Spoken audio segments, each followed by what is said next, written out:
पुत्र शुंभ निशुंभ,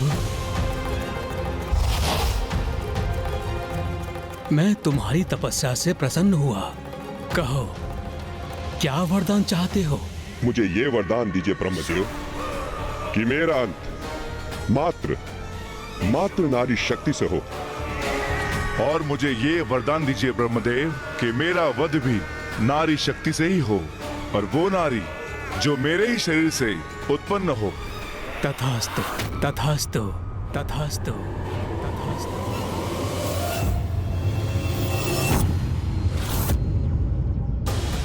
भले ही ब्रह्मा जी ने शुंभ को अमरत्व होने का वरदान नहीं दिया, किंतु जो वरदान दिया वो भी अमरत्व से कम नहीं था। धन्यवाद ब्रह्मदेव, आपको कोटि कोटि प्रणाम।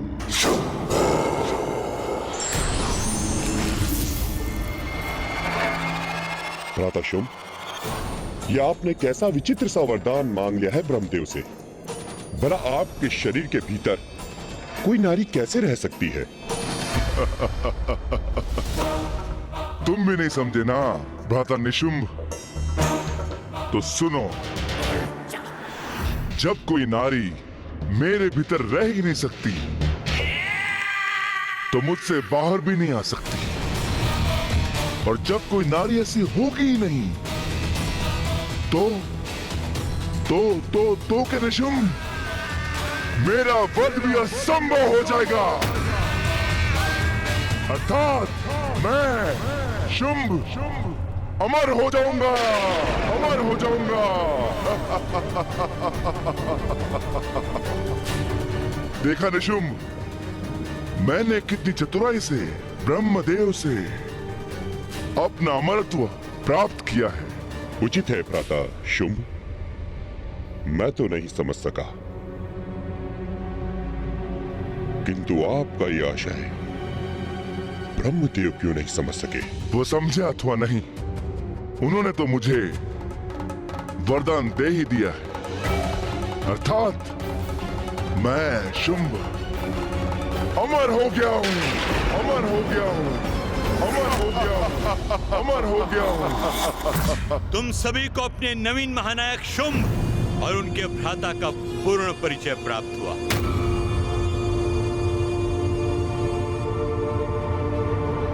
अब मैं असुर गुरु शुक्राचार्य शुंभ को असुरों के महानायक का पद सौंपता हूँ।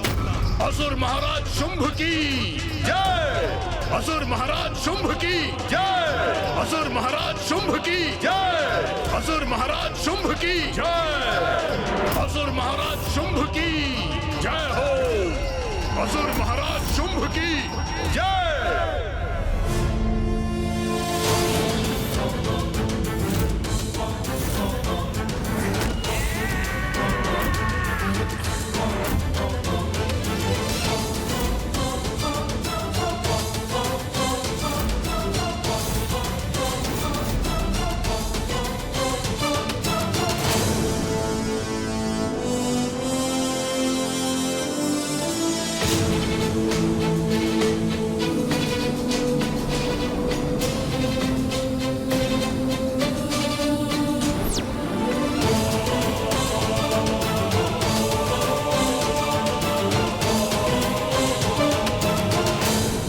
कल्याण हो शुंभ, विजयी भव।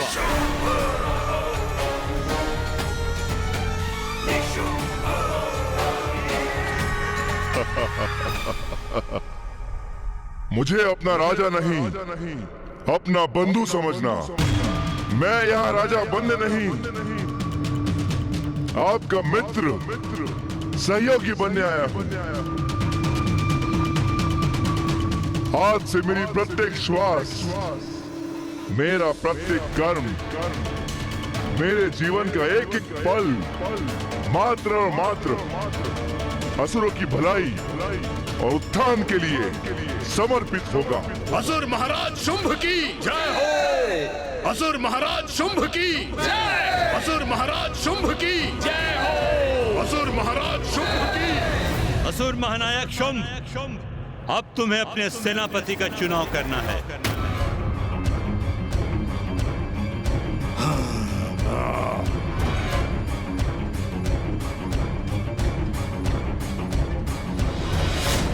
मेरे सेनापति कौन होंगे ये तो स्पर्धा के समय ही निश्चित हो गया था गुरुदेव। मेरा अभिन्न अंग बनकर सदा मेरा साथ देने वाला मेरा महापराक्रमी भ्राता निशुंभ मेरा प्रधान सेनापति होगा।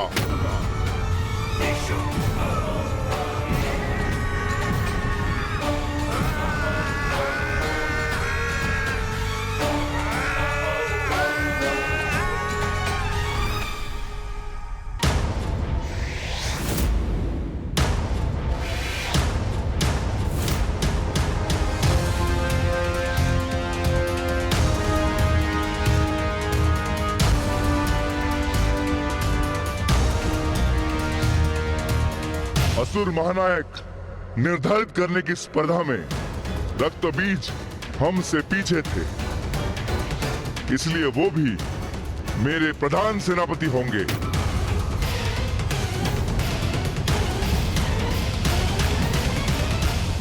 और उनके पीछे थे महापराक्रमी असुर चंड मुंड और धूम्रलोचन, इसलिए मैं इन तीनों को भी अपना सेनापति नियुक्त करता हूं।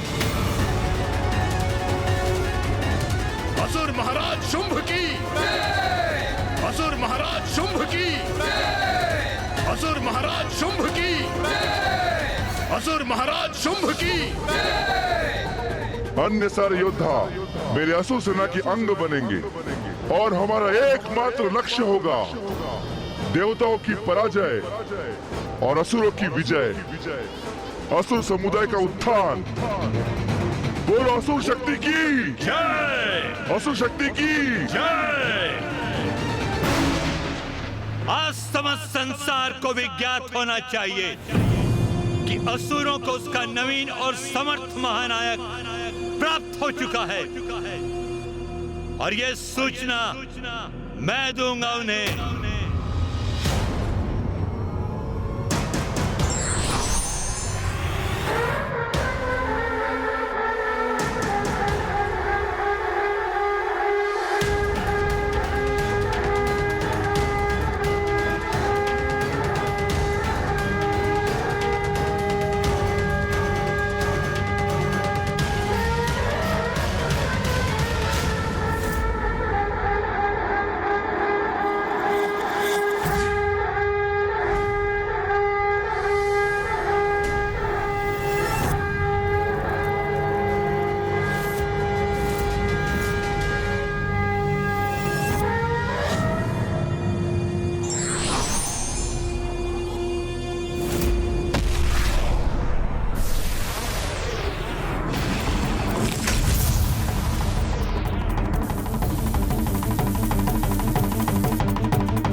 असुरों की इस पताका को अभी नष्ट करूंगा मैं, उनका उत्साह नहीं बढ़ने दूंगा।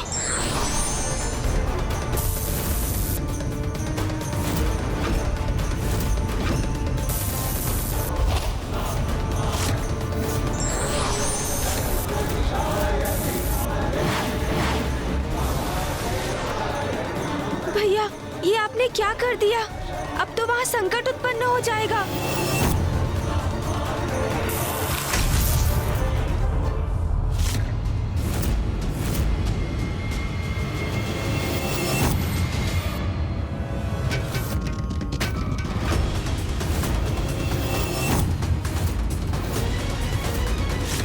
ये क्या हुआ? हमारी असुर पताका खंडित कैसे हो गई? ये कैसे अनिष्ट का संकेत है?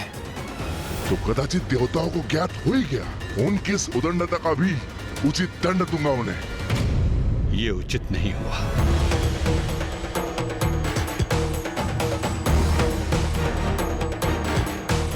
ये किसी का स्वर सुनाई दिया मुझे।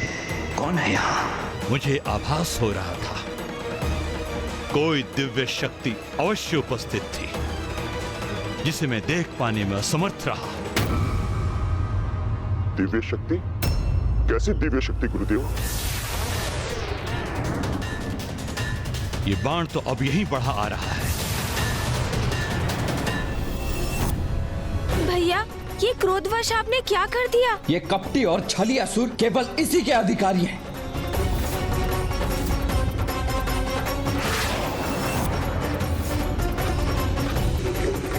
अरे, ये बाण तो पताका को नष्ट कर अब हमारे असुर महाराज की ओर बढ़ रहा है।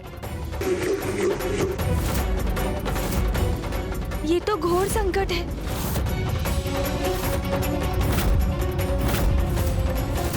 स्वयं पर आघात लूंगा, रोक दूंगा इस बाण को। असुर महानायक शुंभ का स्पर्श भी नहीं करने दूंगा इसे। भैया, यदि आपके बाण से शुंभ निशुंभ अथवा किसी अन्य असुर को तनिक भी क्षति पहुंची तो देवासुर संग्राम यहीं पर आरंभ हो जाएगा, जो हम नहीं चाहते।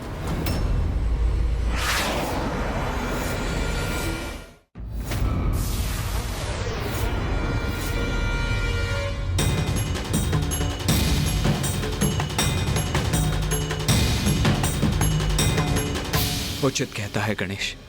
यदि अभी देवासुर संग्राम हुआ तो क्षति देवताओं को ही पहुंचेगी।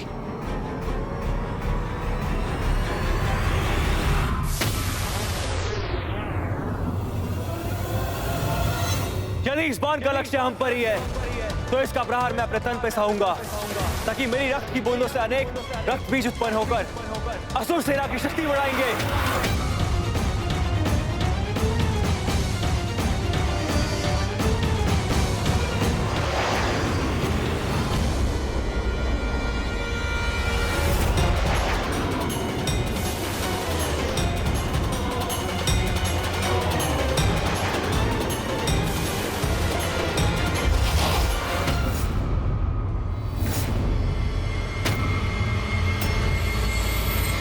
मुझे क्षमा करना गणेश। क्रोध के प्रभाव में अपना धैर्य खो बैठा था मैं। मुझे ज्ञात था यहाँ हमारे मध्य किसी अवांछित उपस्थिति का आभास था। मुझे कोई दिव्य शक्ति थी गुप्त रूप से यहाँ पर, और हमें आभास भी नहीं हुआ। हमारी पताका खंडित कर दी उस शक्ति ने। अपमान किया है असुर शक्ति का। कदाचित असुरों पर संकट का संकेत है ये। आप इतने चिंतित क्यों हैं, असुर गुरु? चिंतित क्यों हूं मैं? असुर महानायक शुंभ, मैं आपको बता रहा हूं कि यहाँ पे कोई दिव्य शक्ति थी, फिर भी ये प्रश्न आप मुझसे पूछ रहे हैं। चिंता त्याग दीजिए असुर गुरु। देखिए आपके समक्ष कौन है। मैं शुंभ, सर्वशक्तिशाली शुंभ, जिसे आपने अभी असुरों का महानायक घोषित किया है। असुर गुरु, मैं अकेला नहीं हूं। मेरे पराक्रमी सेनापतियों और योद्धाओं का साथ मुझे प्राप्त हुआ है। इसीलिए वो जो भी कोई था उसे ज्ञात हो जाएगा कि मेरे नेतृत्व में मेरी असुर शक्ति अब महाशक्ति बन चुकी है।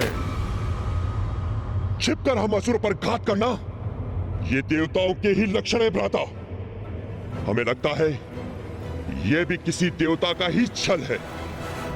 छल और बल में भारी तो बल ही पड़ेगा भ्राता निशुंभ। एक बाण से हम भयभीत नहीं होंगे। ये जिसने भी किया है, देवता या दिव्य शक्ति, उसे उसका दंड अवश्य प्राप्त होगा। असुर विरोधियों को ये मेरी चेतावनी है। असुर महानायक शुंभ की जय। असुर महानायक शुंभ की जय। असुर महानायक शुंभ की जय।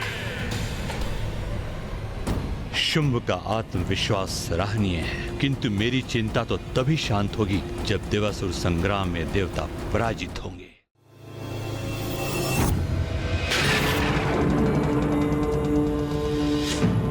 मुझे आभास हो रहा है भैया, संकट निकट है।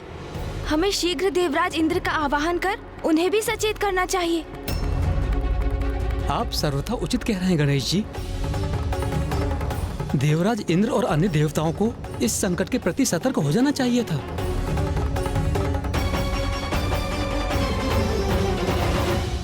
देवराज इंद्र, मैं प्रथम पूज्य गणेश आपसे एक अत्यंत महत्वपूर्ण विषय पर विचार विमर्श करने हेतु आपका आवाहन करता हूँ। प्रथम पूज्य गणेश जी, कुमार कार्तिकेय और ऋषि मार्कंडे, आप सभी को मेरा प्रणाम। प्रणाम देवराज। प्रणाम देवराज। गणेश जी, आप कुमार कार्तिकेय और ऋषि मार्कंडे के साथ अभी तक यहीं पर स्थित हैं। मेरा तो अनुमान था कि आप अब तक लौट गए होंगे।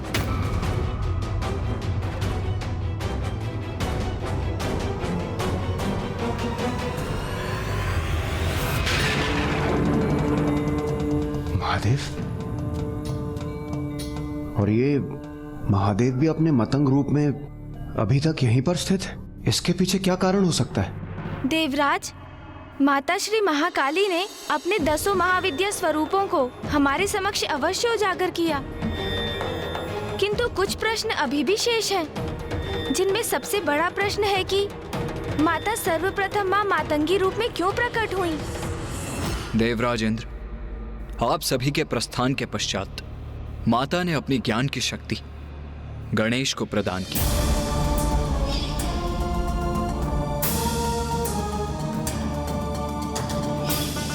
और अपनी आगे की शेष कथा बताने का दायित्व भी उसे सौंपकर वो अचानक अंतर्ध्यान हो गई। उनके अंतर्ध्यान होने के उपरांत हम महादेव से ज्ञात करने यहाँ पहुंचे कि माता एकाएक कहाँ चली गईं, किंतु यहाँ पाया कि महादेव अभी भी ध्यान में लीन हैं।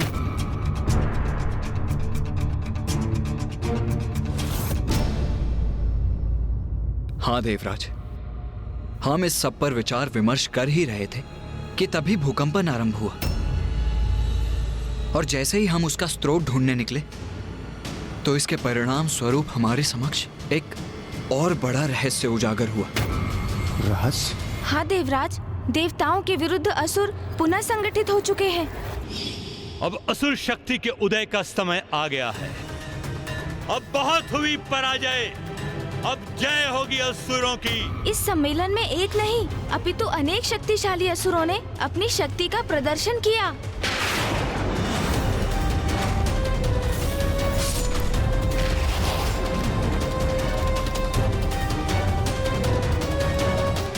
असुर गुरु शुक्राचार्य की देखरेख में असुरों का ऐसा महासम्मेलन? ये सावधान रहने का समय है देवराज। संकट समक्ष है हमारे, क्योंकि भयंकर बलशाली असुरों समेत शुंभ और निशुंभ का भी उदय हो चुका है।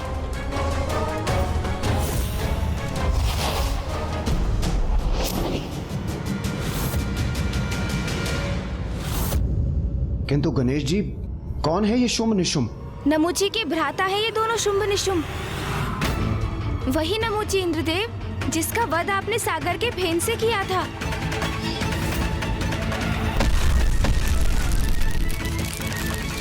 गणेश जी, देवताओं के लिए महासंकट बन चुका था नमुची, जिस कारण मुझे उसका वध करना पड़ा।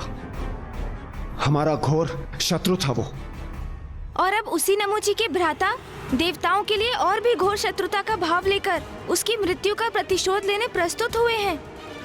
हमें ज्ञात करना होगा कि इन असुरों की मंशा क्या है, क्या चाहते हैं ये। गणेश जी, लालच तो असुरों की प्रवृत्ति है। उन्हें कितना भी क्यों न प्राप्त हो जाए, वो सदैव स्वर्ग पर अपना घात लगाए रहते हैं। स्वर्ग को हमसे छीनकर वहां अपना आधिपत्य स्थापित करना चाहते हैं। गणेश जी, इससे पूर्व की शुंभ निशुंभ हमारे लिए कोई संकट उत्पन्न करे, हमें ही उन पर आक्रमण कर उन्हें कुचल देना चाहिए। गणेश जी, कदाचित आपने यही सुझाव देने मुझे यहां बुलवाया होगा, किंतु गणेश जी आप चिंता मत कीजिए। मैं देव सेना को एकत्रित कर शुंभ निशुंभ के विनाश को सुनिश्चित करता हूं। देवराज, इतना सरल नहीं है उन असुरों का विनाश। इतना सहज नहीं है इस समस्या का समाधान। सेनापति कुमार कार्तिकेय, मैं कुछ समझा नहीं। आपके नेतृत्व में देव सेना इन दुष्टों पर अवश्य विजय प्राप्त करेगी, मुझे पूर्ण विश्वास है। देवराज, शुंभ निशुंभ का वध एकमात्र माता के हाथों से ही संभव है। हाँ, ब्रह्मदेव का वरदान है इन्हें कि इनका अंत स्त्री शक्ति से ही हो सकता है।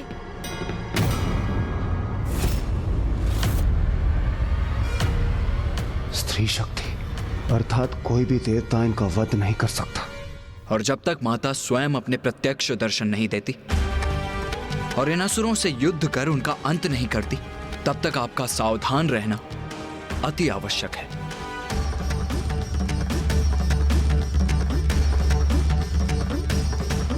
और आपको ये भी ज्ञात होना चाहिए देवराज कि इस बार मात्र इन 2 असुर शुंभ निशुंभ से ही आपका सामना नहीं, अपितु इनके साथ असुर सेनापतियों के रूप में असुर महायोद्धाओं का एक संपूर्ण समूह है।